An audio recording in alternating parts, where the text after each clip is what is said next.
Sisters సాయంకాల సమయంలో సహోదరుల కూడిన ప్రార్థనతో ఆరంభిస్తున్నాం. ప్రేమగల పరలోక తండ్రి, సర్వశక్తి అయిన మా దేవానికి స్తోత్రాలు. ఘనమైన అద్భుతమైన పరిశుద్ధమైన సూర్యాస్తమయం వరకు మీ నామము స్తుతింపదగిన నామమునకు స్తోత్రాలు. దయగల మా తండ్రి, నమ్మదగిన దేవుడు, ఆశ్చర్యమైన కార్యాలు జరిగించే దేవుడు స్తోత్రాలు. మీరు మమ్మల్ని ప్రేమించారు, ఎదిగారు, రక్షించారు తండ్రి.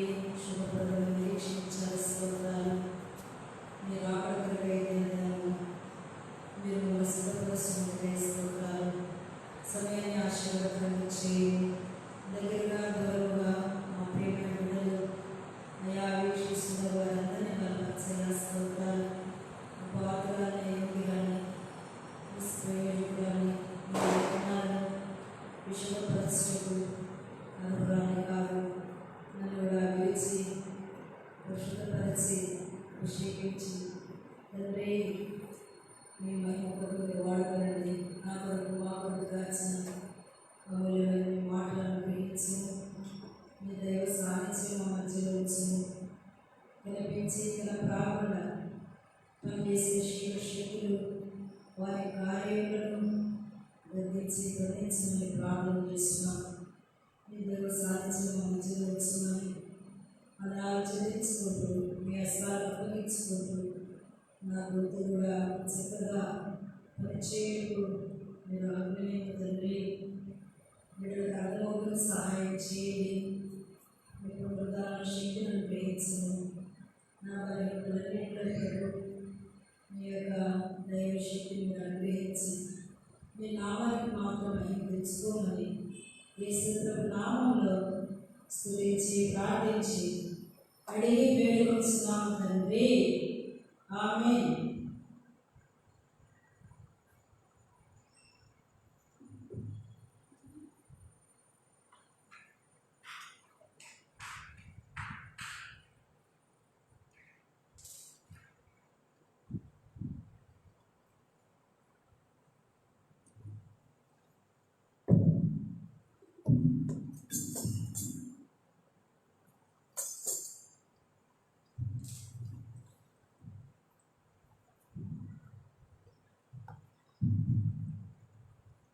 పాట సంఖ్య 287 కలిసి పాడుతుందో.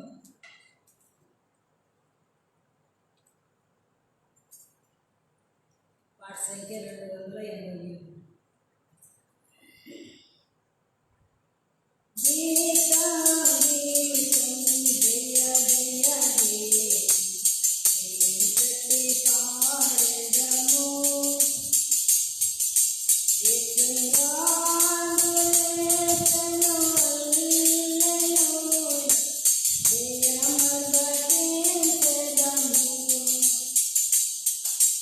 It's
చివరిగా 708 పాట సంఖ్య 708 ప్రభు నీ వాడు కొన్ని చరణాలు మాత్రం మనం పాడుతున్నాం. 708 పాట సంఖ్య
708.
ప్రభుని వాడను నీవు నా ప్రభుడవని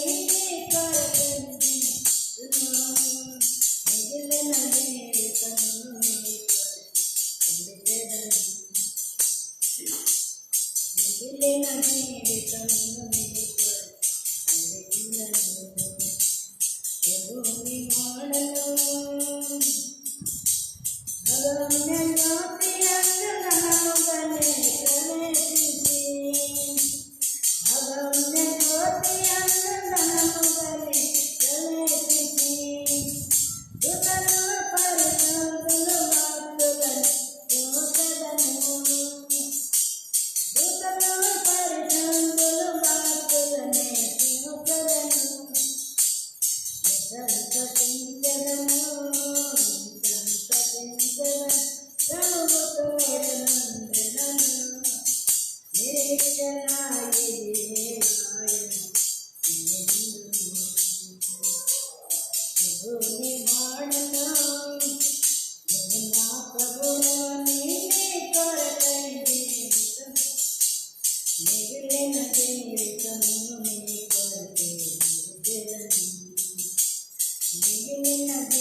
బైబిల్ పనులు వాడుకుని మనందరం కలిసి దేవుని యొక్క గ్రంథాన్ని మరి చేస్తూ అందరం కలిసి పాడుకున్నాం. గ్రంథాలయములన్నీ నావే, రాతి అన్నయము వరస వచనము, దాన దివ్య ప్రేమ వాగ్దానములు, గ్రంథ వాగ్దానములన్నీ నావే. ఈ సాయంకాల సమయంలో దేవుని యొక్క వాక్యం వినటకు మనం అందరం ఆశ వచ్చాము. చాలా సంతోషం. ఈ దినాల్లో దేవుడు జీవం కలిగిన దేవుడు, మన దేవుడు మనతో మాట్లాడుతూ ఎప్పుడూ దేవుడు సిద్ధంగా ఉన్నాడు. ఆయన ప్రభువైన యేసుక్రీస్తు వారు మన హృదయం యొక్క అంతరంగములను ఎరిగి నేరుగా బోధించే దేవుడు, మాట్లాడే దేవుడు. బైబిల్లో రాయబడింది, నేను ముఖాముఖిగా మాట్లాడను, గూఢ బాములతో మాట్లాడినట్టు కాదు. కనుక ప్రభువైన యేసుక్రీస్తు వారు మానవులతో మాట్లాడుతూ ఎప్పుడూ సిద్ధంగా ఉన్నాడు. కానీ మన హృదయము ఈ సాయంకాల సమయంలో 2020 సంవత్సరం 11వ మాసం, ఈ సంవత్సరం అంతా దేవుడు మరి ఆయన దయను కిరీటంగా ఉంచారు. ఈ దినం చూడక చాలామంది మరణించారు. అయితే ఆయన కృప ద్వారానే జీవం కలిగిన మాటలు వినటకు, మనం ఉన్న స్థితిలో పాడుటకు ప్రభు మనకిచ్చిన ఆధిక్యతను బట్టి మనం ఎప్పుడూ దేవునికి కృతజ్ఞత కలిగి జీవించే వారిలో ఉన్నాం. సరే, దేవుని యొక్క వాక్యం మనం చూసుకున్నాం.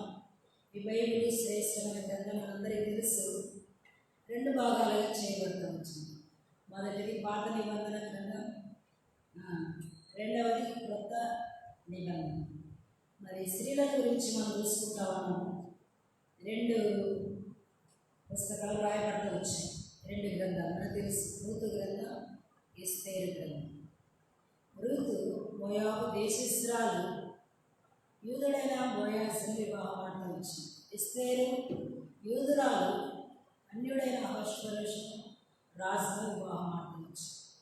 సరే, మనము రూతు గ్రంథంలో మొదటి అధ్యాయము దేవుడు మనకి ఇచ్చిన తలంపుల ప్రకారం మనము చూసుకుంటూ వచ్చాము. 2వ అధ్యాయం 16వ వచనము నిన్నటి వారం కూడా మరి రూతు పట్టుదలగలిగిన స్త్రీ అని మనం చూసుకుంటూ ఈ సాయంకాల సమయంలో మరి మన 17వ వచనం నుండి చూడండి. రూతు గ్రంథం రెండవ అధ్యాయం 17వ వచనం నుండి 23వ వచనం వరకు మనం కలిసి చదువుతున్నాం. మరియు ఆమె కొరకు పిడికిళ్ళు పడవేసి ఆమె ఏర్పడినట్లు విడిచిపెట్టింది. ఆమెను గద్దింపవద్దని తన దాసులకు ఆజ్ఞాపించాను. కాబట్టి ఆమె అసమయం వరకు ఆ చేనులు ఏర్పరచు తాను ఏర్పడిన దాన్ని నిలబట్టగా అవి దాదాపు 9 యవలాయలు. ఆమె వాటిని ఎత్తుకొని ఊళ్ళోనికి వచ్చినప్పుడు ఆమె అత్త ఆమె ఏర్పడిన వాటిని చూసింది. ఆమె తిని తృప్తి పొందిన తర్వాత తాను మిగిల్చిన దానిని చూపించి ఆమెకి ఇచ్చింది. అంతటా ఆమె అత్త ఆమెతో, నేడు నువ్వు ఎక్కడ ఏర్కొంటివి, ఎక్కడ పనిచేసేవి, నేను లక్ష్యం వాడు దీవింపబడుగాక అనగా ఆమె తన ఎవరి యొద్ద పనిచేసానో అది తన అత్తకు తెలియజెప్పి, ఎవరి యొద్ద నేను పనిచేస్తానో అతని పేరు బోయాజు అని. నయోమి బ్రతికున్న వారికి చచ్చిన వారికి ఉపకారం చేత మానని ఇద్దడు యెహోవా చేత ఆశీర్వదింపబడుగా కానీ తన కోడలతో అనెను. మరియు నయోమి ఆ మనుష్యుడు మనకు సమీప బంధువు, అతడు మనల్ని విడిపింపగల వారిలో ఒకడని చెప్పగా 21వ వచనం. మోయాబురాలైన రూతు అంతేకాదు, అతడు నన్ను చూచి తన కలిగిన అంటుకోత అంతే గురించి వరకు తన పనివారి యొక్క నిలకడగా ఉండమని నాతో చెప్పాను. అప్పుడు నయోమి తన కోడలైన రూతుతో, నా కుమారి, అతని పనికత్తెలతో కూడానే బయలుదేరి వేరొక చేనులోని వారికి నువ్వు కనబడకపోవటం మంచిది అని. కాబట్టి ఎవరి కోతయు గోధుమల కోతయు ఈ వరకు ఆమె ఏర్పరచు బోయాజు పనికత్తెలకు నిలకడగా నుండి తన అత్త ఇంట నివసించును. ప్రభు యొక్క సహాయం కొరకై మనం ప్రార్థన చేసుకున్నాము.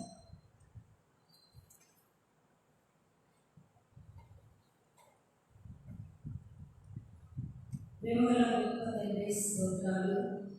మీ ఎదురు వచ్చారు, మాతో మాట్లాడు, మమ్మల్ని కరుణించు. మీరే మాకు సహాయకులుగా మీ యొక్క నిర్మలను అందించి మమ్మల్ని తన శక్తులు నింపుమని యేసు నామములో స్తుతించి ప్రార్థించి అడిగి వేడుకొస్తున్నాం తండ్రి. ఆమేన్.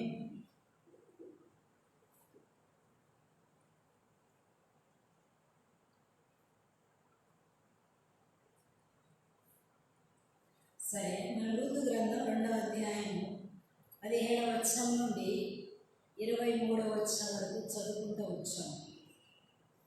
మరి మనము ఈ యొక్క 17వ వచనం నుండి 2వ అధ్యాయం 17వ వచనం నుండి 23వ వచనం వరకు మనం గమనించినప్పుడు రూతు ఎలాంటి స్త్రీ అంటే మరి నిరీక్షణ గల స్త్రీ. ఎలాంటి స్త్రీ? నిరీక్షణ గల స్త్రీ. చాలా ప్రాముఖ్యమైన మాట. మొట్టమొదటి మనము మరి దేవుని యొక్క లేఖనాలు చూసుకున్నాం. చూడండి, యోబు గ్రంథం 7వ అధ్యాయము 6వ వచనం. యోబు గ్రంథం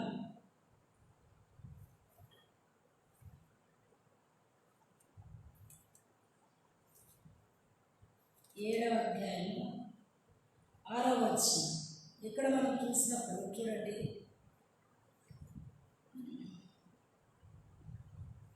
6వ వచనం. నా దినములు నేతగాని నాడి కంటెను ఒడిగా గతిస్తున్నవి, నిరీక్షణ లేక అవి క్షయమైపోతున్నవి. చూడండి, మనము వింటా వచ్చాము రూతు నిరీక్షణ గల స్త్రీ అని. ప్రభువైన యేసు క్రీస్తు వారిని మనం ఎరగక ముందు మన యొక్క జీవితం యొక్క పరిస్థితి ఎలాగుంది అంటే, మరి యోబు గ్రంథం 7వ అధ్యాయం 6వ వచనంలో, నా దినములు నేతగాని నాడి కంటెను వడిగా గతించుతున్నవి, నిరీక్షణ లేక అవి క్షయమైపోతున్నవి. చూడండి, నా దినములు నేతగాని నాడి కంటే ఒడిగా పరిగెత్తుతున్నవి.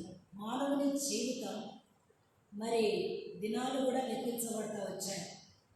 మన యొక్క తల్లి గర్భంలో మనకు రూపింపబడక మునిపే మన యొక్క స్థితిని గురించి దేవునికి తెలుసు.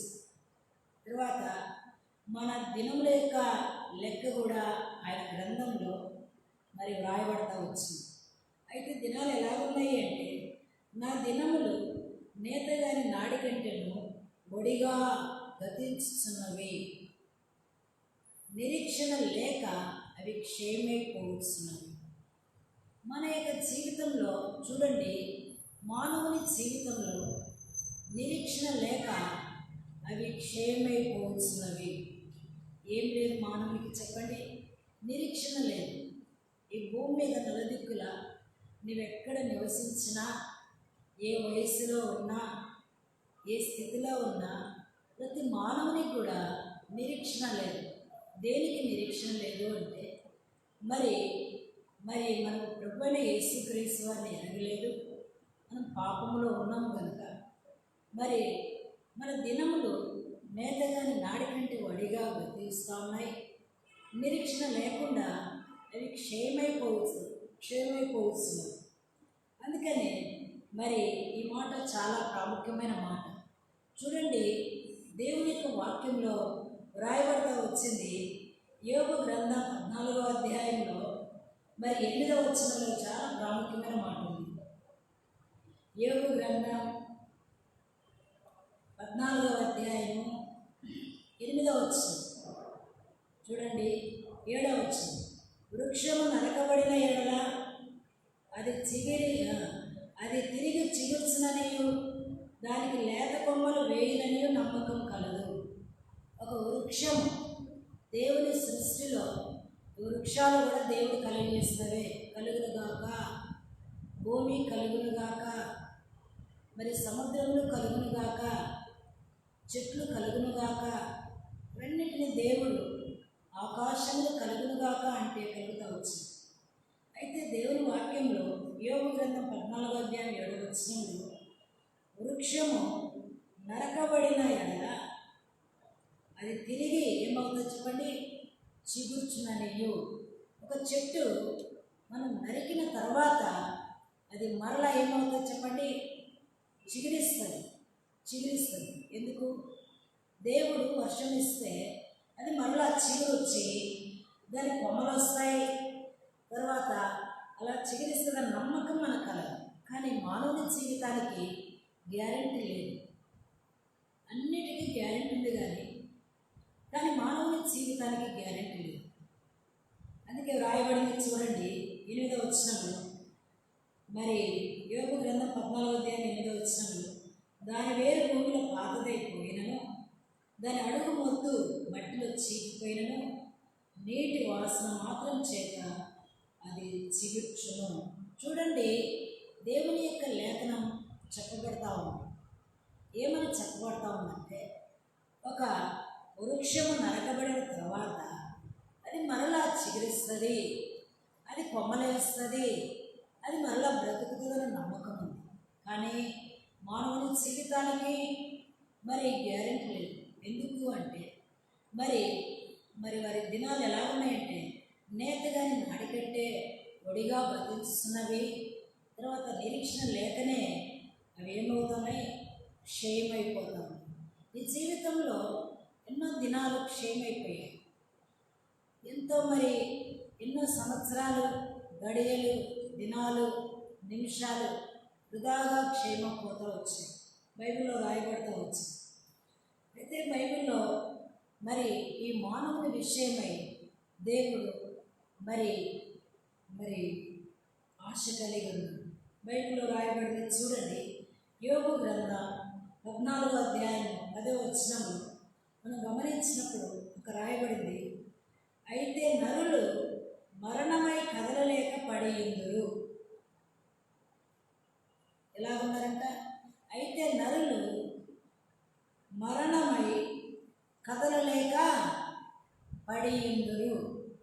మానవుడు మరణమైన తర్వాత కదలికలు ఉండవు, చిగురు ఉండదు, జీవము ఉండదు, నిరీక్షణ ఉండదు, ప్రాణము ఉండదు. మానవుడు మరణమైన తర్వాత ఎలా ఉంటాడంట? కదలలేక పడి ఉండును. చూసారా? కదలలేక పడి ఉండును. మానవుడు మరణమైన తర్వాత మరి ఇంక కదలికలు ఉండవు, అలాగా నిర్జీవంగా పడి ఉంటుంది. అంటే వృక్షము నరకబడిన తర్వాత అది మరలా చిగురిస్తుందని మనకు నమ్మకం ఉంది. కానీ మానవుడు చనిపోయిన తర్వాత, పాపంలో చనిపోయిన తర్వాత, మరణమైన తర్వాత కదలలేక పడియుండు. కనుక నీ జీవితంలో కూడా మరి జీవాధిపతి అయిన ప్రభువైన యేసుక్రీస్తు వారిని ఎరగకుండా నీవు దినాలు గడుపుతూ ఉంటే నీ దినాలు కూడా నిరీక్షణ లేక అవన్నీ క్షేమైపోతూ ఉంటాయి.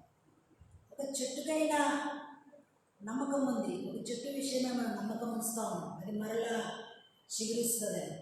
మరి నీ నా జీవితం మానవుడు లేక నరులు మరణమై కదలలేక పడి ఉండు. చనిపోయిన తర్వాత ఎంత ఏడ్చినా, ఎన్ని పాటలు పాడినా, ఎంతగా మన గుండెలు బాదుకున్నా ఆ యొక్క నరులు లేకపోతే మానవుడు, చనిపోయిన మానవుడు తిరిగి లేవు. ఎందుకు అంటే మరి మరణమైన తర్వాత నరులు కదలలేక పడి. చూసారా? అయితే ఎలా వచ్చింది ఈ మరణం మానవునికి? మనందరికీ తెలుసు, పాపము వలన వచ్చే జీతం మరణం. పాపం వల్ల వచ్చే జీతం ఏంటి చెప్పండి? మరణం. అంటే పాపం వల్ల వచ్చే జీతం మరణం. మరి ఆజ్ఞ అతిక్రమమే పాపం. కనుక ఈ ఆజ్ఞ అతిక్రమమే పాపం. పాపం వల్ల వచ్చే జీతం మరణం. అయితే ఎవరు తప్పిస్తారు ఈ మరణాన్ని? ఎవరు మనకు జీవం ఇస్తారు? ఎవరు మన మరి రక్షిస్తారు? అందుకే బైబిల్లో రాయబడతా వచ్చింది దేవుని యొక్క వాక్యం, పాపం వల్ల వచ్చే జీతం మరణం, అయితే దేవుని కృపావరం నిత్య జీవము. దేవుని యొక్క కృపావరం, వరము అంటే నిజంగా మనకు తెలుసు, అది మానవుల ఎడల దేవుని యొక్క కృపావరం. ఉచితంగానే మానవులను రక్షించటకై దేవాది దేవుడు ప్రభువైన యేసుక్రీస్తు వారు వేచారు. దీని క్రయం చెల్లించిన అవసరం లేదు, బంగారు చెల్లించిన అవసరం లేదు, లేకుంటే మనం ఏమి ఇవ్వని అవసరం లేదు. కానీ అయితే దేవుని కృపావరం నిత్య జీవము. బైబిల్లో రోమీయులకు రాసిన పత్రిక 8వ అధ్యాయం 1వ వచనంలో చాలా ప్రాముఖ్యమైన మాటలు రాయబడింది. ఏంటంటే మరి ఇప్పుడు క్రీస్తు యేసునందున్న వారికి ఏ శిక్షా విధియు లేదు. ఇప్పుడు అంటే ఈ 2020వ సంవత్సరం 11వ మాసం ఈ యొక్క దినంలో కూడా క్రీస్తులోనికి అంటే ఎవడైనా క్రీస్తు నందున్న ఎడల నూతన సృష్టి. నీ మాటలు మారుతాయి, నీ చూపులు మారుతాయి, నీ హృదయం మారుతుంది, నీ నైజం మారుతుంది. మరి ఇలా మనకు అర్థం కావాలంటే పంది గొర్రె కావడమే క్రీస్తులో ఉంటే నూతనమైన సృష్టి. పంది తనకు తానుగా వెళ్ళి బుడదలు వెతుక్కుంటూ దొరుకుతుంది, గొర్రె మాత్రం బుడద పడుతుందేమో అన్న భయంతో మరి చాలా జాగ్రత్తగా ఉంటుంది. మానవుని దినాల్లో దేవుని ఎరగని స్థితిలో పరమాత్ముడైన, ఆత్మస్వరూపుడైన, జీవాధిపతి అయిన, మరి నిరీక్షణకు కర్త అయిన ప్రభువైన యేసుక్రీస్తు వారిని ఎరగని స్థితిలో మనం కూడా ఒకప్పుడు ఉండవచ్చు. అయితే మరి బైబిల్లో రాయబడింది, ఇప్పుడు క్రీస్తు యేసునందున్న వారికి ఏ శిక్షా విధియు లేదు. మరి మరి దేవుని దగ్గరికి వస్తే ఏ శిక్ష నీకు, నాకు, మనకి ఎవరికి ఉండదు. అయితే అంగీకరించడం మన వంతు. ఎవరిని అంగీకరించాలి? ప్రభువైన యేసుక్రీస్తు వారిని అంగీకరించాలి. అందుకే బైబిల్లో రాయబడి వచ్చింది 2వ వచనంలో, పాప మరణ నియమము నుండి నన్ను విడిపించును. పాప మరణ నియమముంది. పాపము అంటే ఆజ్ఞ అతిక్రమమే పాపం. మరణ నియమం, దాని నుండి దేవుడు విడిపిస్తాడు. విడిపించే దేవుడు విడిపించే దేవుడు. అందుకని నీ జీవితంలో మరి విడుదల పొందాలని ఆశిస్తా ఉన్నావా? రూతును దేవుడు విడిపించాడు. అందుకే ఆమెకు శుభప్రదమైన నిరీక్షణ ఉంది. దేవుని యందు నిరీక్షణ ఉంచున్నామే. మరి నిరీక్షణ కలిగిన స్త్రీగా ఈ సాయంకాల సమయంలో నీ జీవితంలో కూడా ఈ సంవత్సరంలో ఈ నెలలో ఇంకనూ జీవితంలో నిరాశ చేత పాపమైన దాసత్వంలో ఉన్నవేమో దేవుడు నిన్ను రక్షించటకు వేచి ఉంది. అందుకే ఇప్పుడు క్రీస్తు యేసునందున్న వారికి ఏ శిక్ష విధియలేదు. దేవుడు ఆయన శిలువ రక్తం చేత మరి నిన్ను నన్ను నన్ను శుద్ధి చేసింది. ఆయన అంగీకరిస్తే బైబిల్లో రాయబడింది చూడండి. హోషేయ గ్రంథం 2వ అధ్యాయం. హోషేయ గ్రంథం 2వ అధ్యాయం. హోషేయ గ్రంథం 2వ అధ్యాయం 15వ వచనం. 15వ వచనం. అక్కడ నుండి దానిని తోడుకొని వచ్చి దానికి ద్రాక్ష చెట్లను ఎత్తుంది. ఆకోరు శ్రమగల లోయను నిరీక్షణ ద్వారముగా చేసేదను. ఆకోరు అంటే శ్రమగల లోయ. లోయ మనం అనుకున్నట్టుగా సమముగా ఉండదు, లోతులో ఉంటుంది. లోయలో ఉన్న మానవునికి నెమ్మది ఉండదు. ఈ లోయనే శ్రమ. పాపమును బట్టి మానవులకు నెమ్మది లేదు, జీవితంలో నెమ్మది లేదు. ఈ యొక్క శ్రమగల లోయను దేవుడు నిరీక్షణ ద్వారముగా చేస్తున్నాడు. ఎవరైనా సరే, ఏ స్థితిలో ఉన్నా సరే, నువ్వెంత కృంగి ఉన్నా సరే, నువ్వెంత దుఃఖంలో ఉన్నా సరే, నువ్వెంత అవమానంలో ఉన్నా సరే, నువ్వెంత సిగ్గులో ఉన్నా సరే, ఒకవేళ నీ జీవితంలో సమస్తం కోల్పోయి నిరాశ చేత ఎవరు నన్ను ప్రేమిస్తారా, ఎవరు నాతో మాట్లాడతారా, ఎవరు నన్ను ఆదరిస్తారా, ఎవరు నాకు నిరీక్షణ, నేను ఎవరి మీద గురి కలిగి ఉండాలి అనుకుంటా ఉన్నావేమో. అమ్మా, ప్రభు నిన్ను ప్రేమిస్తా ఉన్నాడు. శ్రమగల లోయను నిరీక్షణ ద్వారముగా చేస్తాడు. నీ జీవితంలో ఎంతో శ్రమపడావు. నీ వయసు పెరిగే కొద్దీ నీ జీవితంలో నువ్వు ఎంతగానో నిశ్చయంగా శ్రమలో ఉన్నావు. వస్తావా ప్రభు వైపు? దేవుడు నిన్ను ప్రేమిస్తా ఉన్నాడు. దేవుడు జీవం కలిగిన దేవుడు, జీవాధిపతి అయిన దేవుడు నీతో మాట్లాడుతూ ఉన్నాడు. నీ గురించి మేము ప్రార్థన చేస్తూ ఉన్నాం, ప్రభుతో చెప్తా ఉన్నాం. ప్రభు నిన్ను చూపిస్తూ ఉన్నాడు. నీవు ఆయన వైపు తిరగాలని ఆశిస్తా ఉన్నాడు. ఎంతకాలం ఈ లోకమని అరణ్యంలో అలసిపోయి ఉన్నావు, అలసిపోతావు. నీ జీవితంలో అలసటలో ఉన్నావు, కృంగుదల్లో ఉన్నావు. ప్రభు నిన్ను ప్రేమిస్తాము. అందుకే ప్రభు యొక్క వాక్యం రాయబడింది, శ్రమగల లోయను మరి మరి ఆకోరు లోయను, ఆ శ్రమగల లోయను నిరీక్షణ ద్వారముగా చేశారు. ఎవరు చేస్తారు? ప్రభు అయిన యేసుక్రీస్తు వారే నీ జీవితంను బాగు చేసేది. నిన్ను ఒక ముత్యముగా చేస్తాడు. నిన్ను ఒక మరి ఓ పాత్రగా చేస్తాడు. వస్తావా ప్రభు వైపు? ప్రభు ఎందుకు వస్తావా? లేక ఈ లోకంలో నీ జీవితంలో మరి ఈ పాపంలో మగ్గిపోతావు. ఒకసారి మరి రైల్వే కోడ్ అనే ప్రాంతంలో మేము అక్కడ ఉన్నప్పుడు చైన్ ప్రేయర్ జరుగుతూ ఉంది.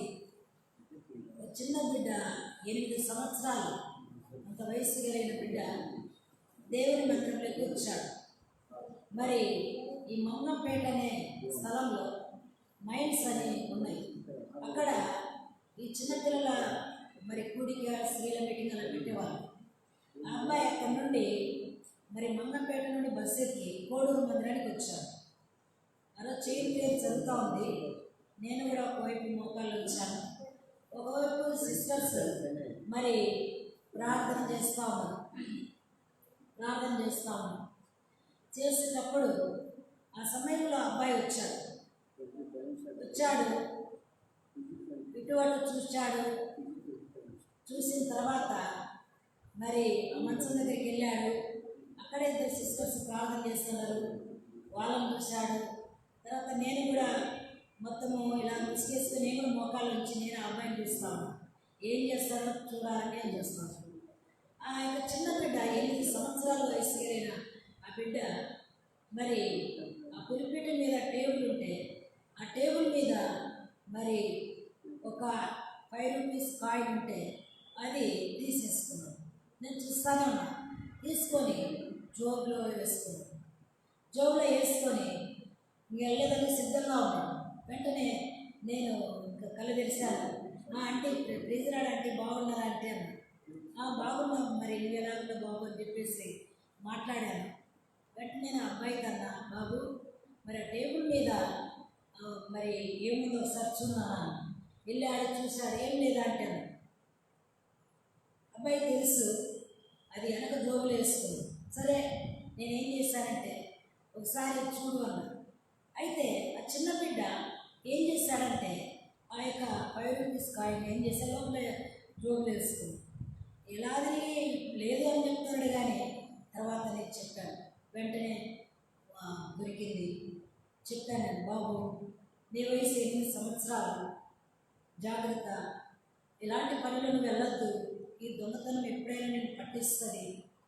ఈ పాపం వల్ల వచ్చే జీతం మరణము, నువ్వు వెళ్ళొద్దు అని. ఆ చిన్న బిడ్డ ఏం చేశాడు, అతడితో ఆగిపోక ఈ మామిడికాయలు మండి పోస్తే అక్కడికి వెళ్ళాడు, వాటిని కూడా దోచుకున్నాడు. రిటర్న్లో బయలుదేరి రావాలని చూశాడు.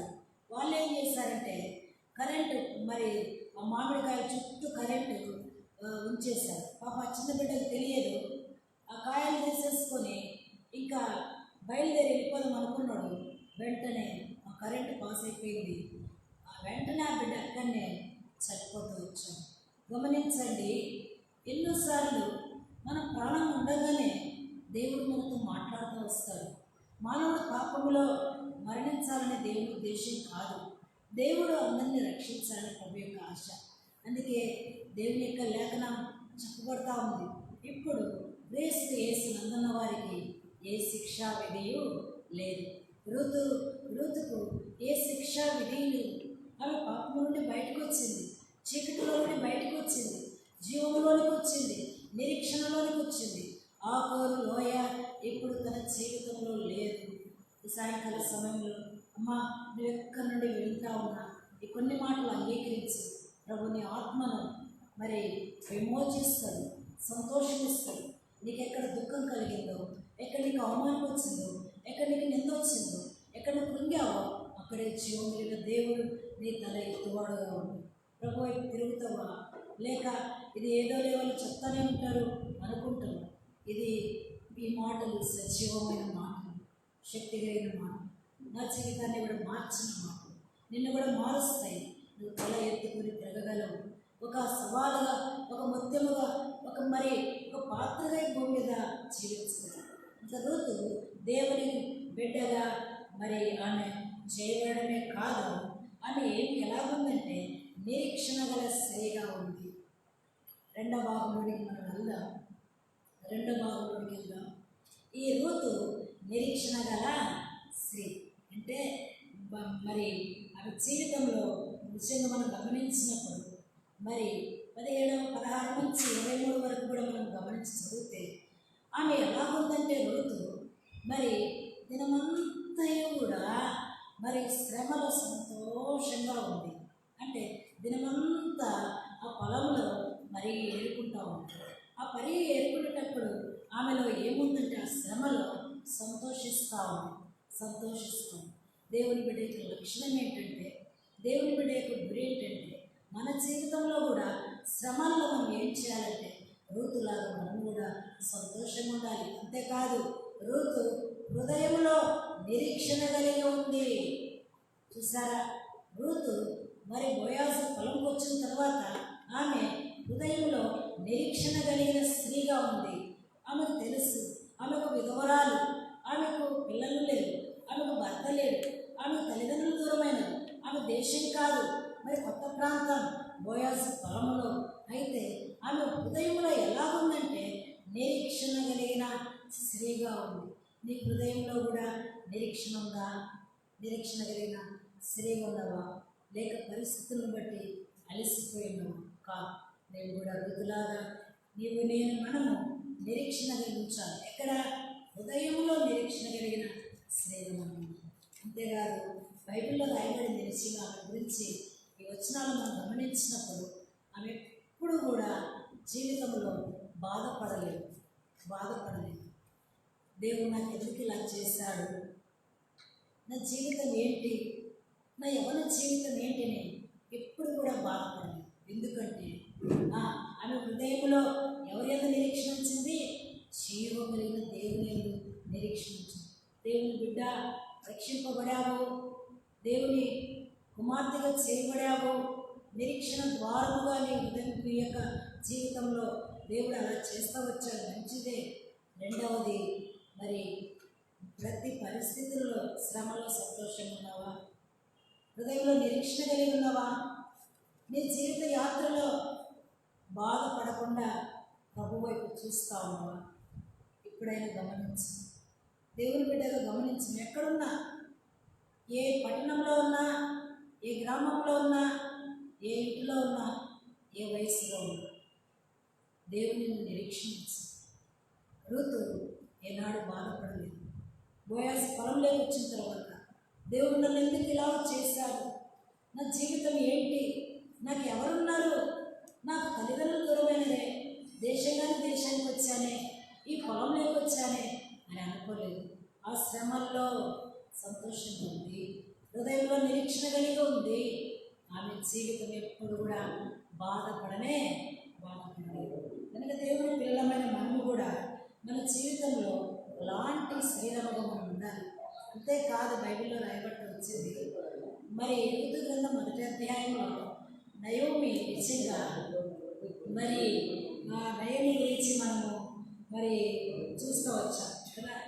నయోమి గురించి మనకు తెలుసు కదా. నయోమి ఋతు విషయమై బాధ్యత కలిగి ఉంది. ఋతు విషయమై నయోమి ఏం కలిగింది? బాధ్యత కలిగి ఉంది. ఎందుకు అంటే ఆమె 1వ అధ్యాయంలో కూడా, నా కుమార్తెలారా మరణుడి, వెళ్ళండి మీ తల్లి వాళ్ళ ఇంటికి అన్నప్పుడు కూడా మరి చెప్తా వచ్చింది. అయితే మరి నయోమి ఋతు విషయమై ఎంతో బాధ్యత కలిగిన స్త్రీగా. దేవుడు మన విషయం కూడా బాధ్యత తీసుకుంటాడు. ఎందుకంటే మనం జీవం కలిగిన దేవుడిని వెంబడించినప్పుడు, నిరీక్షణ కలిగి జీవించినప్పుడు ఎప్పుడు కూడా మనల్ని విడిచిపెట్టాడు. ఆయన మన విషయమై బాధ్యత తీసుకునే దేవుడు. అందుకే చూడండి, మరి 1వ అధ్యాయంలో మరి నయోమి అనేది బెత్లెహేముకు వచ్చే ముందు ఓ మాట అంటూ వచ్చింది. ఏమంటూ వచ్చిందంటే, నన్ను నయోమి అనక మారా అనుడి. ఎందుకు అంటే మరి సర్వశక్తుడు నాకు చాలా దుఃఖం కలిగించాడు అని.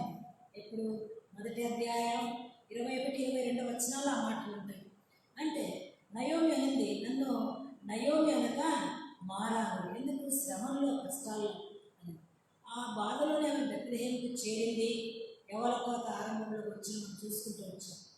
అయితే మరి ఆమె జీవితంలో మరి ఆ రీతిగా 1వ అధ్యాయంలో బాధపడింది. కానీ 2వ అధ్యాయంలోకి వచ్చినాక 2వ వచనంలో ఋతు ఒక సవాల్తో కూడిన మాట అంటుంది. ఆమె ఏమంటుందంటే, మరి అత్తతో మరి పర్మిషన్ అడుగుతుంది. ఏమని? నేను పొలంలోకి వెళ్ళి పనిగా ఏరుకున్నాను, నా కుమారి పొమ్ము అని. ఇంకా చూడండి, నయోమి ఋతును పంపించింది. ఋతు కూడా సంతోషంగా ఆ పొలంలో పనిచేస్తుంది. దేవుని బిడ్డలమైన మనము కూడా జీవం కలిగిన దేవుని సంఘంలో ప్రతి చిన్న పనికి కూడా దేవుడు మనకు జీతమిచ్చే దేవుడు, బహుమానం ఇచ్చే దేవుడు. ఇది అక్షయమైన పని. అందుకే ఈమె ఏం చేస్తూ ఉందంటే, ఋతు నిజంగా ఆ పొలంలో పనిచేస్తూ ఉంది. ఆ పొలంలో ఏం చేస్తామని చెప్పండి? పనిచేస్తాము. అందుకే మరి పని చేయడమే కాదు, ఈమె ఎలాంటి నిరీక్షణతో ఉందో మనము దేవుని వాక్యం చూసుకుంటాం. చూడండి ఎలాంటి నిరీక్షణ కలిగిన జీవితం కలిగి ఉందో మనం చూసుకుంటాం. మొదటి పేతురు రాసిన పత్రిక మొదటి పేతురు రాసిన పత్రిక మొదటి అధ్యాయం 4వ వచనం.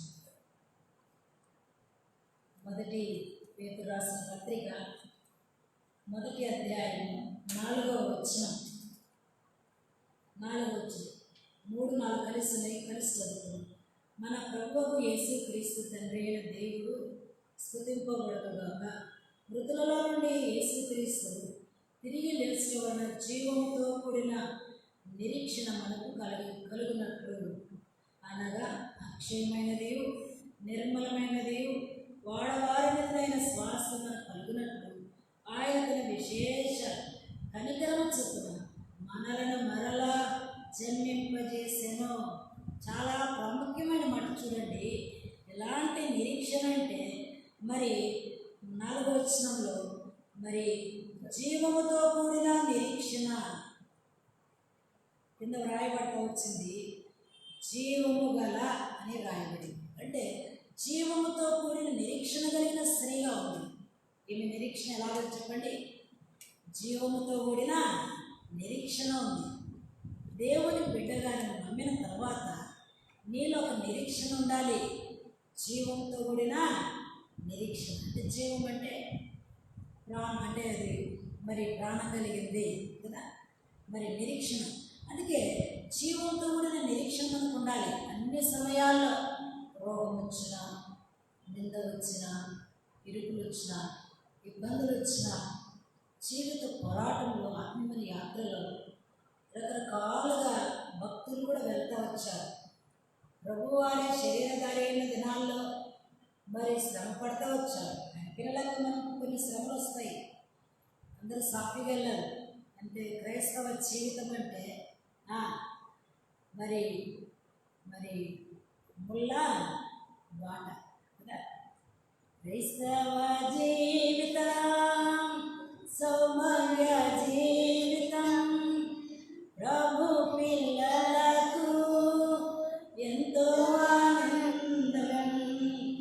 క్రైస్తవ జీవితం సౌమ్య జీవితం ప్రభు పిల్లలకు ఎంతో ఆనందం. కష్టంలో వచ్చినా నష్టంలో వచ్చినా యేసు ప్రభువే నా సహాయకుడు. యేసు ప్రభువే నా సహాయకుడు. కనుక క్రైస్తవ జీవితంలో నష్టములు వచ్చినా యేసు ప్రభువే నాకు సహకారి, నా తోడుగా ఉంటుంది, నా ప్రక్క నిలుస్తాడు, నన్ను బలపరుస్తాడు. నేను ఏడ్చినప్పుడు నా దేవుడు కూడా ఏడుస్తాడు.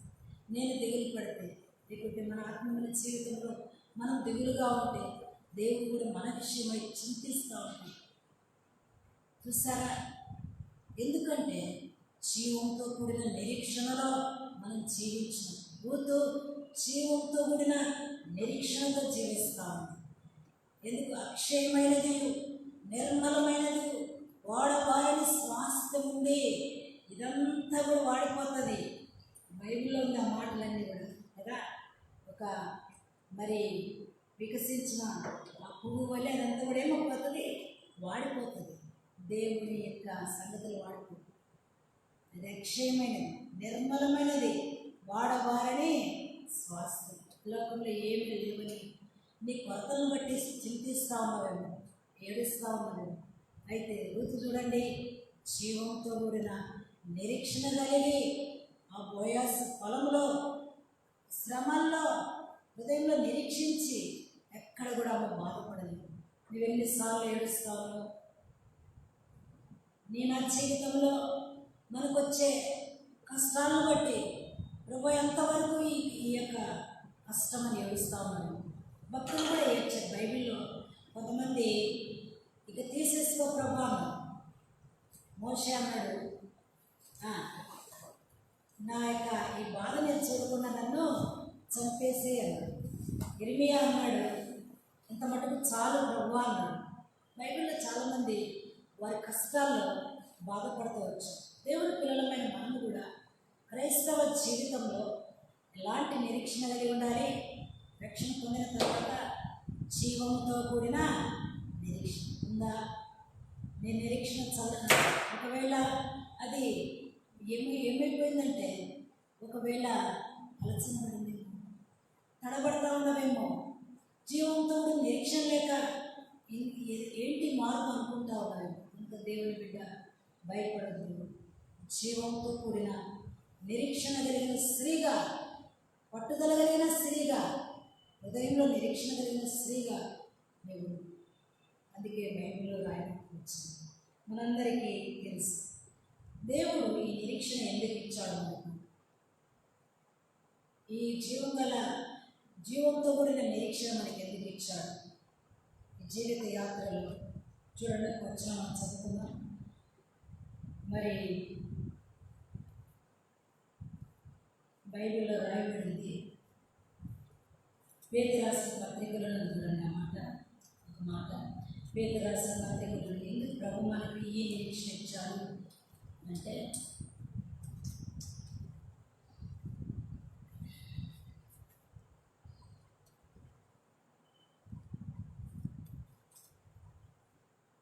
రెండవ పేతురు రాసిన పత్రిక 1వ అధ్యాయం 4వ వచనం, ఆ మహిమ గుణాతిశయమును బట్టి ఆయన మనకు అమూల్యమును అత్యధికములైన వాగ్దానములను అనుగ్రహించున్నాడు.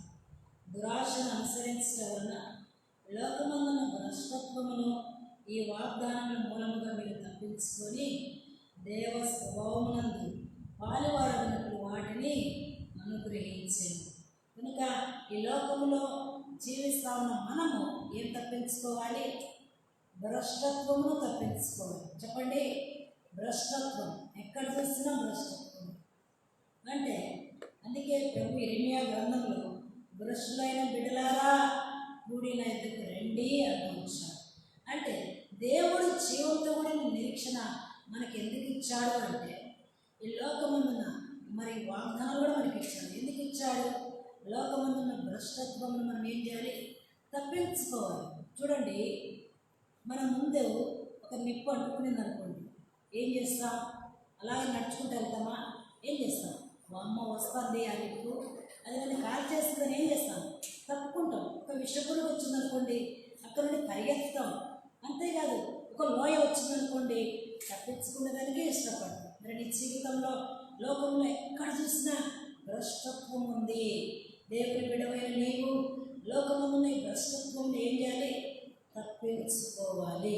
రూతు తప్పించుకునేది మోయాబు నుండి, అన్ని యొక్క ఆచారాలన్నిటి నుండి తప్పించుకొని జీవం కలిగిన నిరీక్షణ కలిగి మరి నిరీక్షణ కలిగానే జీవిస్తాము. మరి నీ నా జీవితంలో కూడా మరి ఈ లోకమున్న భ్రష్టత్వం మనం ఏం చేయాలి? తప్పించుకోవాలి. తప్పించుకున్నప్పుడే దైవ స్వభావంలో పాలువారం అవుతుంది. దైవ స్వభావం. ఒకసారి కాలేజ్లో పిల్లలంతా మరి ఏం చేసి, మామూలు మనకు తెలుసు వారి యొక్క యవన బిడ్డలు వారి యొక్క వైఖరి ఎలా ఉంటుందో, వారి చేష్టలు ఎలా ఉంటుందో మనకు తెలుసు. అయితే ఆ కాలేజీలోనే ఒక దేవుని బిడ్డ చదువుతూ ఉంది. ఆ అమ్మాయి వస్తే ఆ రూమ్లో ఆ క్లాస్ రూమ్లో అందరూ సైలెంట్గా ఉంటుంది. మరి ఆ అమ్మాయి ఏ బోధ కూడా చేయదు. ఆ అమ్మాయి వస్తుంది అంటే అక్కడున్న లెక్చరర్స్ కానీ, లేక ఆ మాట్లాడే గుంపులుగా కామెంట్ చేసేవారు కానీ, కొంతమంది జోక్స్ అంటే భలే ఇష్టం. విపరీతంగా లోకంలో కొన్ని ఉంటాయి కదా, ఆ జోక్స్, తర్వాత అపహాసము, కొన్ని మాటలు దేవునికి ఇష్టం కానీ అయ్యంటే కొంతమందికి ఇష్టం కదా. అలాంటి సమయంలో అమ్మాయి వస్తుంది, కాలేజీ ఎంటర్ అవుతుందంటే వెంటనే అక్కడ ఉన్నవారు అమ్మాయి వస్తుంది, ఆ పేరు హ్యానా వస్తుంది, చూసారా? అంటే గమనించండి, ఆమె తెల్ల డ్రెస్ వేసుకున్నంత మాత్రాన దైవ స్వభావం కాదు, కానీ ఆమె అంతరంగంలో జీవంతో కూడిన నిరీక్షణ కలిగి లోకంలో ఉన్న భ్రష్టత్వాన్ని దినం క్షణ క్షణం అడుగడుగున తప్పించుకుంటాం. దేవుని బిడ్డ, దేవుడు రక్తం చేత కడగబడావు. ఎక్కడ భ్రష్టత్వంలో దిగజారిపోతావు? ఎవరు చూడలేదని నీ ఎవరి జీవితంలో ఒకవేళ దిగజారిపోతావేమో. అందుకే దేవుడు మనల్ని హెచ్చరిక చేస్తాడు. చూసారా, రూతు మరి ఏం చేసిందంటే లోకమందున భ్రష్టత్వాన్ని తప్పించుకొని జీవంతో కూడిన నిరీక్షణలో ఆమె జీవిస్తాము. నేను నా జీవితం ఆ రీతికి ఉండాలని సాయంకాలం ప్రభువుల హెచ్చరిక చేస్తాను. చూడండి, ఒక వచనం మనం చదువుకుందాం. రోమీలకు రాసిన పత్రిక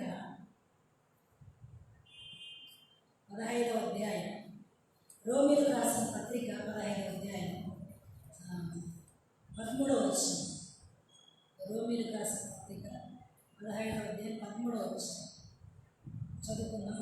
బాగా మీరు పరిశుద్ధాత్మ శక్తి పొంది విస్తారముగా నిరీక్షణ గలవారు, నిరీక్షణ కర్తయగు దేవుడు విశ్వాసము ద్వారా సమస్త ఆనందంతోనూ సమాధానంతో మిమ్మల్ని నింపునుగాక. ఇక రాయబడింది, మీరు పరిశుద్ధాత్మ శక్తి పొంది విస్తారముగా నిరీక్షణ గలవారు. ఎలా ఉంటారంటే విస్తారముగా నిరీక్షణ అంటే మన అంతరంగంలో మన యొక్క హృదయము నిరీక్షణతో నింపబడి ఉన్నది. దావీదు నా గిన్నె నిండి పొర్లుచున్నది అంటే మన హృదయం నిరీక్షణతో నిండాలి. అందుకే అప్పుడే విస్తారమైన నిరీక్షణతో మనం నింపబడుతుంది. అందుకే రూతు నిజంగా నిరీక్షణ కలిగిన స్త్రీగా ఆ బోయాజు పొలంలో పనిచేస్తూ ఉంది. ఇంకా మన జీవితంలో లోకమందున్న భ్రష్టత్వము తప్పించుకొని దైవ స్వభావంలో పాల్గొనగలిగిన స్త్రీలుగా మనం ఉండాలని ప్రభు మనలో హెచ్చరిక చేస్తాడు. మాటలు మరి బలహీనంగా చెప్పేవారు బలహీనంగా ఉండొచ్చు, గొంతు బలహీనంగా ఉండొచ్చు, కానీ దేవుని యొక్క మాట శక్తి కలిగిన కదా. యేసయ్య మాట జీవకు, అది తేనె వలె మనలో పనిచేస్తుంది. కనుక ఈ మాట నమ్ము. మరి లోకంలో నీ జీవితం కూడా ఎలా ఉండాలంటే విస్తారమైన నిరీక్షణ కలిగిన స్త్రీగా నువ్వు జీవించడం చాలా ప్రాముఖ్యం. చూడండి, ఒక వచ్చిన మనం చదువుకుందాం. రోమీలకు రాసిన పత్రిక 8వ అధ్యాయం. రోమీలకు రాసిన పత్రిక 8వ అధ్యాయం 23వ వచనం. 8:23 ఇక్కడ రాయబడింది చూడండి. 8:23. అంతేకాదు ఆత్మ యొక్క ప్రథమ ఫలంలో పొందిన మనము కూడా దత్తపుత్రత్వం కొరకు, అనగా మన దేహం యొక్క విమోచన కొరకు అనిపించి మనలో మనము మూలుగుచ్చున్నాం. 24 ఏలయనగా మనం నిరీక్షణ కలిగిన వారమై రక్షింపబడితిమి. మనం నిరీక్షణ కలిగిన వారమై మనం రక్షింపబడాం కదా. నిరీక్షణ గల వారమై మనం రక్షింపబడాం. బైబిల్లో రాయబడింది, నిరీక్షింపబడినది కనబడినప్పుడు నిరీక్షణతో ఇంకా పని ఉండదు. అంటే నిరీక్షణ కలిగిన వారమై ప్రభువును అంగీకరించాం, రక్షణ పొందాం. నిరీక్షణతోనే మన జీవితంలో మరి ఈ ఆత్మీయ పోరాటంలో జీవంతో కూడిన నిరీక్షణ కలిగి జీవిస్తూ ఉన్నాం. లోకంలో ఉన్న భ్రష్టత్వాన్ని తప్పించుకుంటూ ఉన్నాం. విస్తారమైన నిరీక్షణ కలిగి ఉన్నాం. అయితే ఈ నిరీక్షణ కొరకు మనం కనిపెట్టుకున్నాం కనుక ఆ నిరీక్షణ మనకు కనపడిన తర్వాత ఇంకా నిరీక్షణతో ఏముండదు, పని ఉండదు. కనుక దేవుని వాక్యాలు రీతిని మనకు చెప్తాం. చూడండి, వయోగ స్త్రీ అయిన రూతు నిరీక్షణ కలిగిన స్త్రీగా జీవిస్తుంది. ఈ దినాల్లో అన్ని బాధలు ఉన్నాయి, సహవాసం ఉంది, మంచి పాటలు ఉన్నాయి, దేవుని స్వరం పడతా ఉంది, దేవుడు నేను దర్శిస్తూ ఉన్నాడు. నీ జీవితంలో, నా జీవితంలో మనందరినీ దర్శిస్తూ ఉన్నాడు. ఆయన మర్చిపోలేదు. కొన్నిసార్లు మనం అందంగా ఉన్నప్పుడు, మనం కృంగిపోయినప్పుడు, మనం బలహీనమైనప్పుడు, మనం అదరైపోయినప్పుడు, మనం ఎనకబడినప్పుడు, మనము దిగజారిపోయినప్పుడు దేవుని ఆత్మ మనం దర్శిస్తూ ఉంది. అందుకే ఆత్మను ఆర్పకుడే, పరిశుద్ధాత్మను దుఃఖపరచకుడే చాలా ప్రాముఖ్యమైన మాట. అందుకే మరి ఇన్ని ఉన్నప్పటికీ మన జీవితంలో చాలాసార్లు ఆత్మీయంగా చల్లారిపోయింది. బోధించే నేను, వినే మీరు, నువ్వెక్కడి నుండి వింటా ఉన్నా నీ జీవితంలో చల్లారిపోయావు. అయితే ప్రభుని విషయమై ఒక ఋతువు అనే నిరీక్షణ కలిగిన స్త్రీ ఉండాలని మరి ప్రభు ఆశిస్తాం. జీవంతో కూడిన నిరీక్షణ. రెండవది చూసుకుందాం, ముగించుకుందాం.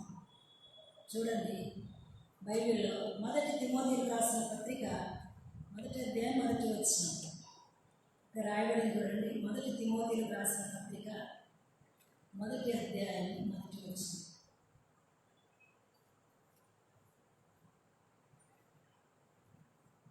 1వ అధ్యాయం 1వ వచనం. మన రక్షకుడైన యేసుక్రీస్తు యొక్క మన రక్షకుడైన దేవుని యొక్కయు మన నిరీక్షణ అయిన క్రీస్తు యేసు యొక్కయు. మన నిరీక్షణ ఎవరు చెప్పండి?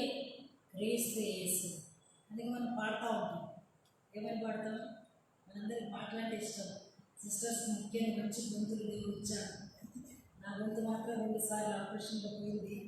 కానీ పాటలు అంటే నాకు పాటలతోనే ప్రభు ఇంటికి వెళ్ళాను రక్షకుడు.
ఇది నిరీక్షణ.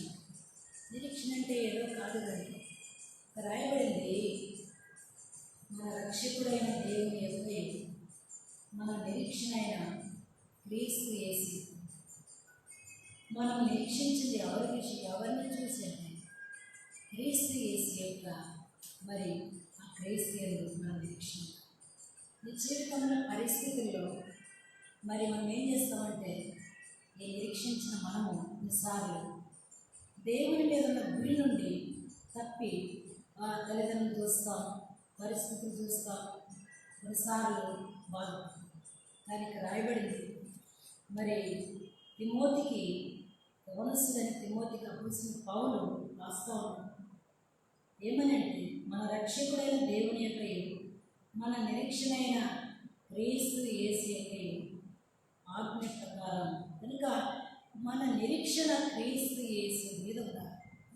ఇది నాలో నీ నిరీక్షణ. బైబిల్లో మనకు తెలుసు, పేతురు నీళ్ళ మీద నడుస్తూ ఉన్నాడు, సంతోషంగా నడిచాడు. చాలా ఆశ్చర్యమైంది. నీళ్ళ మీద అడిగేయడం చాలా విశ్వాసమే. అడిగేశాడు, నడిచాడు. గాలి, సముద్రంలో గాలి ఎలా ఉంటుందో మనకు తెలుసు, అది నడిచిన వాళ్ళకి తెలుస్తుంది. మామూలుగా నీళ్ళు ఎలా ఉంటుందంటే చాలా భయంకరంగా వస్తాయి. మరి అలలు, ఆ సమయంలో ఈ అలలు గాలి చూచి పేతురు వాటిని చూచి ఏమైపోయాడు? మునిగిపోసాగి. నీ జీవితంలో పరిస్థితులు చూచి నువ్వు చల్లారిపోయి నీతో ఉన్న సమూహాన్ని చల్లారుస్తున్నావా? దేవుని బిడ్డ, దేవుడు నిన్ను కొనింది, నిన్ను ప్రేమించింది, నీ కొరకై రక్తం కార్చింది. నువ్వు జీవంతో కూడిన నిరీక్షణ కలిగి మరి విస్తారమైన నిరీక్షణ కలిగి నీ జీవితంలో మరి క్రీస్తు మరి రాయబడింది కదా, మన నిరీక్షణ అయిన క్రీస్తు యేసు యొక్క క్రీస్తు మీద నీ నిరీక్షణ ఉండాలి. రెండవదిగా నీ నిరీక్షణ చల్లారిపోయిందేమో, ఆత్మీయంగా తడబడుతూ ఉండవేమో, వెనకబడావు, కృంగిపోయావు. తిరిగి ప్రభు నిన్ను ప్రేమిస్తాను. రూతు చూడండి, ఎలాంటి నిరీక్షణ. దేవుని బిడ్డవని మరి నీవు నేను మనము ఇలాంటి నిరీక్షణ కలిగిన స్త్రీలముగా మనం ఉండాలి. జీవితం ప్రభు మనలా ఆశీర్వదించేది, ప్రభు మనకు జీతం ఇచ్చేది, ప్రభు మనకి ఏమి ఇస్తుంది చెప్పండి? ఫలం ఇచ్చారు. ఒక వచనం చదవండి. మొదటి దశలోనికేయులకు రాసిన పత్రిక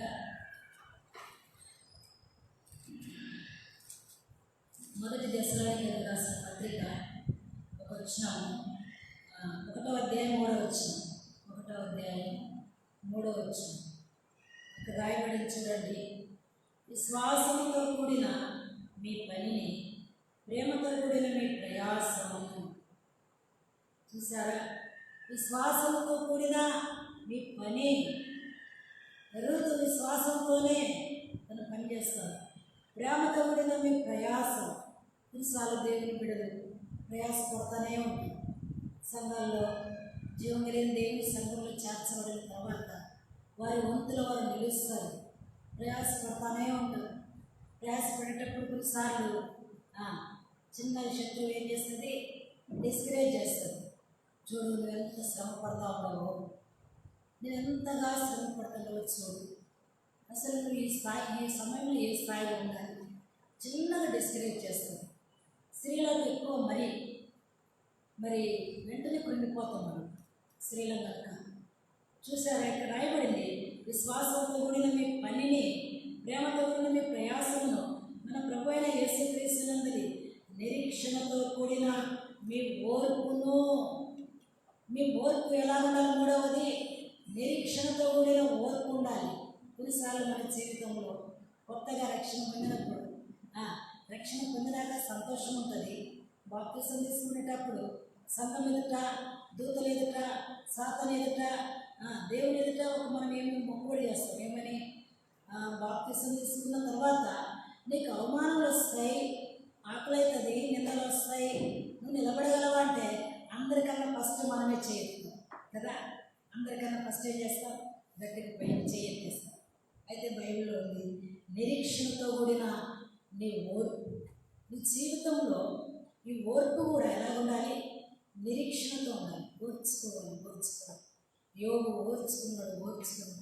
దేహంలో రోగం, భార్య దూషిస్తూ ఉంది, స్నేహితులు అవతారం చేస్తారు. 4 లోకాలు. ఎవరు వాళ్ళు?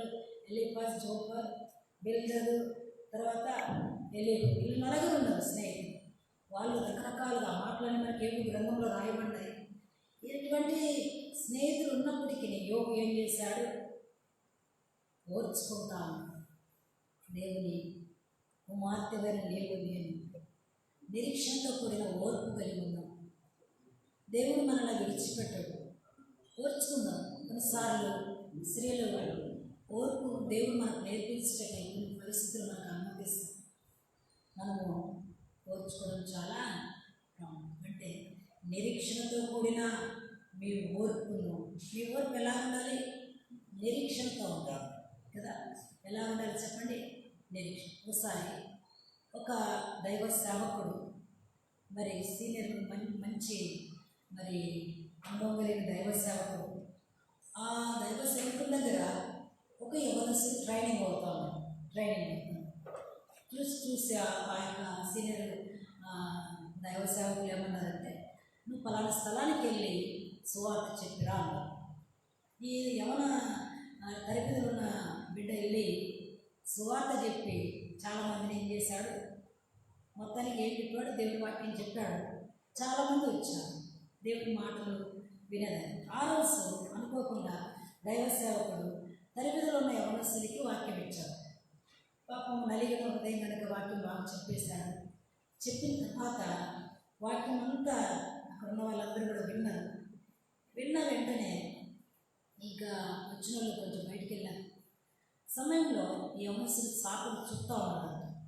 చేపలు చుట్టే సమయంలో ఈ సీనియర్ దైవ సేవకుడు వెళ్ళి ఈ యొక్క యవన సేవకుడిని ఈ స్టంపకేసి చల్లమని ఒక్క దెబ్బ కొట్టేశాను. కొట్టేలకు వెంటనే ఏం మాట్లాడలేదు, ఏం అర్థం కాలేదు, కళ్ళ నీళ్ళు కారిపోతాను. అక్కడున్న సేవకురాలు, అయ్యో ఈయన తల్లిదండ్రులున్న మనసును కుట్టాడే, ఇంకేం వస్తాడు అబ్బాయి రాడు, సేవలు వెళ్ళిపోతాడేమో అని ఆమె బాధపడ్డ ప్రేరులో ఉందంటారు. వాళ్ళ పిల్లలు లేరట. నేను ఆ సమయంలో కొట్టి ఈ దైవ సేవకు పైకి రూమ్కి వెళ్ళిపోయి మోకాళ్ళు వచ్చి ప్రార్థన చేస్తాను. గంట కనబడుతుందంట. ఏంటి ఆయన దగ్గర ఎందుకు ఇదంతా అంటే నిజంగా ఆయన మనసు ఇంకా దేవుని కార్యాల కొరకే ముఖ్యంగా జీవించాలని మరి ఆ రీతిగా దైవ సేవ చేస్తాం. గమనించండి, అంటే నిరీక్షణతో కూడిన ఓర్పు. మన ఓర్పు స్త్రీలు కనుక కొన్నిసార్లు మన ఓర్పు ఉండదు, వెంటనే విసుక్కుంటాం, కోప్పడతాం, ఏంటి ఇలా అలా అంటాం. మన జీవితంలో ఓర్చుకుందాం. దేవుడు మనకు ఒక పని ఇస్తే ఆ పనిలో నమ్మకత్వం కలిగి ఉన్నాం, నిరీక్షణతో కూడా ఓర్పు కలిగి జీవిస్తాం. రూతు కూడా అలాగనే ఉంది. ఆమె జీవితంలో నిరీక్షణతో కూడిన ఓర్పు కలిగిన స్త్రీగా. కొలసి 1:27 మహిమ నిరీక్షణ నిండి బైబిల్లో. నేను ముగిస్తా, సమయమైంది కనుక. మహిమ నిరీక్షణ అంటే ఈ నిరీక్షణ ఎక్కడికి తీసుకెళ్తుంది? మహిమలోకి తీసుకెళ్తుంది. అంటే మహిమతో కూడిన నిరీక్షణ. కనుక దేవుని పిల్లంగా రక్షణ పొందడమే కాదు, రక్షణ పొందిన తర్వాత జీవంతో కూడిన నిరీక్షణ, తర్వాత క్రీస్తు విషయం మనము క్రీస్తు రాయబడింది కదా, మన రక్షకుడైన క్రీస్తు యొక్క నిరీక్షణ, తర్వాత విస్తారమైన నిరీక్షణ కలిగిన వారు. తర్వాత రాయబడతా వచ్చింది బైబిల్లో మనం విన్నట్టుగానే నిరీక్షణతో కూడిన ఓర్పు. అంతేకాదు మహిమా నిరీక్షణ.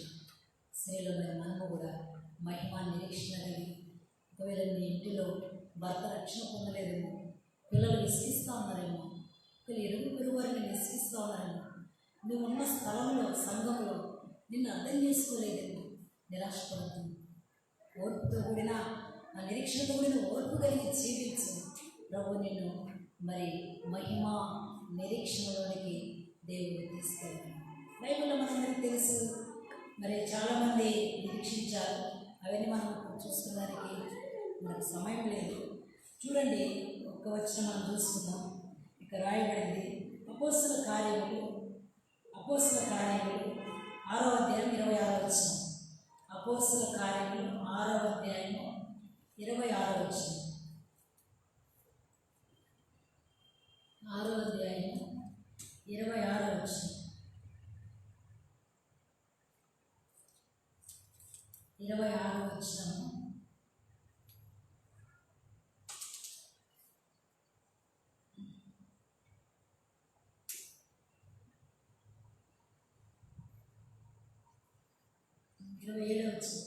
క్షయమైన ఆహారం కొరకు కష్టపడకుడి కానీ నిత్య జీవం కలగజేయి అక్షయమైన ఆహారం కొరకే కష్టపడుడి.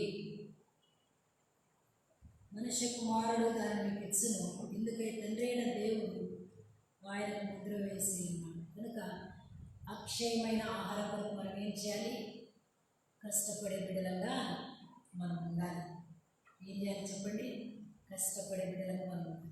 అందుకే అబ్రహాము ఎలా ఉన్నాడంటే, నిరీక్షణకు ఆధారము లేనప్పుడు ఏం చేశాడు? నమ్మాడు. నిరీక్షణకు ఏం లేదంట, ఆధారం లేదు. అంటే పరిస్థితులు అలాగా ఉన్నాయి. అంటే నిరీక్షణ కలిగి నిరీక్షించాడు. దగ్గర 100 సంవత్సరాలు వచ్చాయి. నిరీక్షణకు ఆధారం లేనప్పుడు దేవుని మాటను అబ్రహాం ఏం చేశాడు? నమ్మాడు కనుక అది అతనికి నీతిగా ఎంచదు. చూడండి, చదివితే లేఖనం బాగుంటుంది. రోమా 4వ అధ్యాయం చూడండి, ఒక మంచి మాట ఉంది అక్కడ. రోమా 4వ అధ్యాయం ఇక రాయడం చూడండి. 4వ అధ్యాయం వచ్చింది. 18వ వచనం, నిరీక్షణకు ఆధారం లేనప్పుడు అతడు నిరీక్షణ కలిగి నమ్మెను. మరి ఇలాంటి స్త్రీగా మనం ఉండాలి. నిరీక్షణకు ఆధారం లేనప్పుడు నిరీక్షణ కలిగి ఏం చేయాలి? నమ్మాలి. ఉదాహరణకు దేవుని మందిరము మరి మనం ఊడుస్తాం అనుకోండి. దేవుని మందిరం మరి ఊడిస్తే మనము నిరీక్షణతో పనిచేస్తాము. అయితే పని చేసేటప్పుడు ఎవరు మనకు జీతం ఇచ్చేది? దేవుడు ఇస్తాడు. అంటే అలాగే మనం నమ్మాలి. ఇది దేవుని పని, ఇది దేవుని కార్యం, ఇది దేవుని యొక్క గొప్ప పని, మిక్కిలి గొప్ప పని కనుక ఈ పనిలో నిరీక్షణతో. అందుకే అబ్రహాము నిరీక్షణకు ఆధారం లేనప్పుడు నమ్ముతూ వచ్చు. దేవుని బిడ్డవని నీవు నేను మనము ఆ రీతిగా జీవించాలి. కొన్ని మాటలు మనం చూసుకుంటూ వచ్చాము. మరి రూతు జీవంతో కూడిన నిరీక్షణ కలిగి బోయాజు పొలంలో పనిచేస్తూ వచ్చింది. హృదయంలో నిరీక్షణ కలిగి ఉంది. అంతేకాదు ఆమె జీవితంలో నిజంగా ఎలాంటి నిరీక్షణ అంటే మరి రాయబడతా వచ్చింది, లోకంలో ఉన్న భ్రష్టత్వాన్ని తప్పించుకొని దినదిన దైవ స్వభావంలో ఆమె ఎలా ఉంది? పాలివారుగా ఉండాలన్నట్టుగానే ఆ రీతిగానే ఎదుగుతూ వచ్చింది. లోకంలో ఉన్న భ్రష్టత్వాన్ని నీ జీవితంలో తప్పించుకోకుండా ఒకవేళ ఎక్కడ కృంగావో, అందుకే ప్రభు అన్నాడు, భ్రష్టులైన బిడ్డలారా కూడి నా ఎద్దుకు రండి, నేను మీ అవిశ్వాసంలో బాగుచ్చి. ఎక్కడ చల్లారి పోయావో, ప్రార్థనలో సాక్ష్యం ఇచ్చే దాంట్లో, హాస్పిటల్ స్వార్థలో, లేక నీ వ్యక్తిగత ధ్యానించుకుంటలో, దైవ సేవకులు లోబడటలో, దైవ నియమాన్ని నెరవేర్చడంలో ఎక్కడ నువ్వు చల్లారిపోయావో, దినంతటి నుండి దేవుని దగ్గర క్షమాపణ కోరుకొని రూతు వలె నీవు నేను మనం ఈ యొక్క దైవ సంబంధమైన పనిలో ముందు కొనసాగే వారంగా ఆయన కార్యాల కొరకై ఎప్పుడు తాజాగా ఉండాలి. ఎప్పుడు ఎలా ఉండాలి? తాజాగా ఉండాలి. అంటే ప్రభు కార్యాల కొరకై నేను ఉన్న ప్రభువా అన్నాను. అందుకే ప్రభు అన్నాడు కదా, నా నిమిత్తం ఎవడు ప్రభువా విషయంలో నేనున్నా, నన్ను కనుక రూతు చూడండి, అన్ని జనురాలు ఆ రీతిగా ఉంటే మనకి ఇన్ని బోధలు ఉన్నాయి. మనము కూడా మరి దినదిన బలహీనమే, మనము కూడా బలవంతులం కాదు. అభ్యాసం చేసుకున్న ప్రభు కార్యాల కొరకే ప్రభు మన విషయమై ఎన్నో ఆశలు కలిగి ఉన్నాడు కనుక ఆశలన్నీ గ్రహించి ఆయన చిత్తమును, ఆయన ఆలోచనలను, ఆయన యోచనలను మనం గ్రహించి నెరవేర్చే వారికి ఉన్నట్లుగా ప్రభు మనల్ని సిద్ధపరుచున్నాం. ప్రార్థన చేసుకుందాం.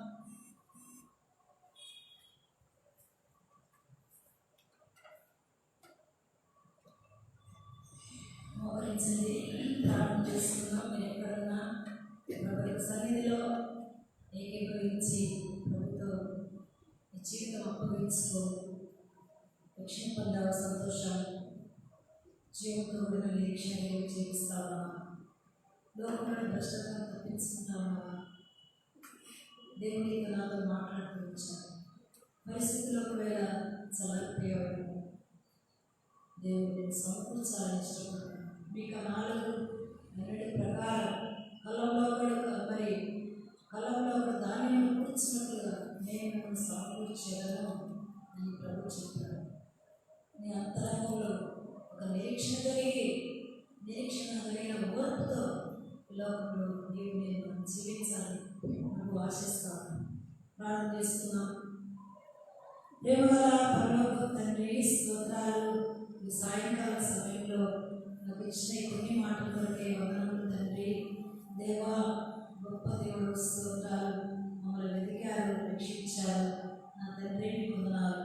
మేము ఈ లోకంలో ఋతువలే జీవంతో నిరీక్షణ కలిగి, హృదయంలో నిరీక్షణ కలిగి తండ్రి శ్రమల్లో సంతోషంగా మిమ్మల్ని సేవించి మిమ్మల్ని అప్పడించాలని ఓ ప్రభువా నిరీక్షణ ఓర్పు కలిగి నాయన మహిమ నిరీక్షణ కలిగిన వారమై నా తండ్రి గురి మీరే ఎరిగి జీవించాలని మాకు మాట్లాడుతున్నాం. స్త్రీలు సార్లు బాధ్యతలు కలిసిపోయాం, ఎన్నిసార్లు ప్రేమిపోయాం, బలహీనపరచబడుతున్నాం. మా ప్రభు మీ మార్గంలో సంతోషంగా ఉద్యోగంతో మిమ్మల్ని సేవించలేకపోతున్నాం. సౌలు సంక్షేమంతో దుఃఖపడుతున్నాం. సంవత్సరం అంతట్లో 11వ మాసానికి ఇచ్చారు. స్తోత్రాలు. ఎన్నిసార్లు మిమ్మల్ని దుఃఖపెడుతున్నాం తండ్రి, మమ్మల్ని క్షమించండి.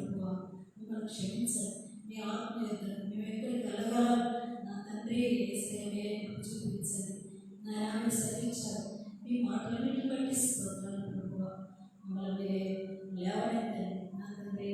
మీరే మమ్మల్ని బలపరచమని ప్రార్థన చేస్తున్నాం. సమయంలో ప్రత్యేకంగా దగ్గరగా దూరంగా విలుస్తున్న మా ప్రియమైన పిల్లలందరి యొక్క బాధలు గౌరవిస్తున్నాయా వారిని కనికరించిన సమయంలో వికారం ముట్టి స్వస్థపరిచినందుకే స్తోత్రాలు. యేసు ప్రభువా మీరు సహకారిగా కూర్చోరు స్తోత్రాలు. దయగల తండ్రి కరుణలు ఇస్తే కూడా బాగు చేయండి. మరి ముఖ్యంగా ప్రియమైన తండ్రి మనోహర్ యవన బిడ్డ తండ్రి సహాయ స్థితిలో దిశగా ఉన్నాడు తండ్రి. యేసు ప్రభువా జీవంతోడిన నిరీక్షణ కలిగి ఆ బిడ్డ విషయమై మీ దగ్గర జ్ఞాపన చేస్తున్నాం. ఈ సమయంలో బిడ్డను ఆవరించండి. అందుకు శక్తి నుండి విడిపించి చక్కగా మిమ్మల్ని అంగీకరించినట్లుగా నా కుటుంబాన్ని ఆకర్షిస్తున్నాను. దేవానికి స్తోత్రాలు. సమయంలో పేరను కూడా గడుపునట్టుగా బాధపడతామని ప్రార్థించని కోరేది మీరే సహాయం చేయండి నా తండ్రి. వేదలు ప్రార్థన మందిరం యొక్క ప్రతి అక్కల అవసరం తీర్చండి.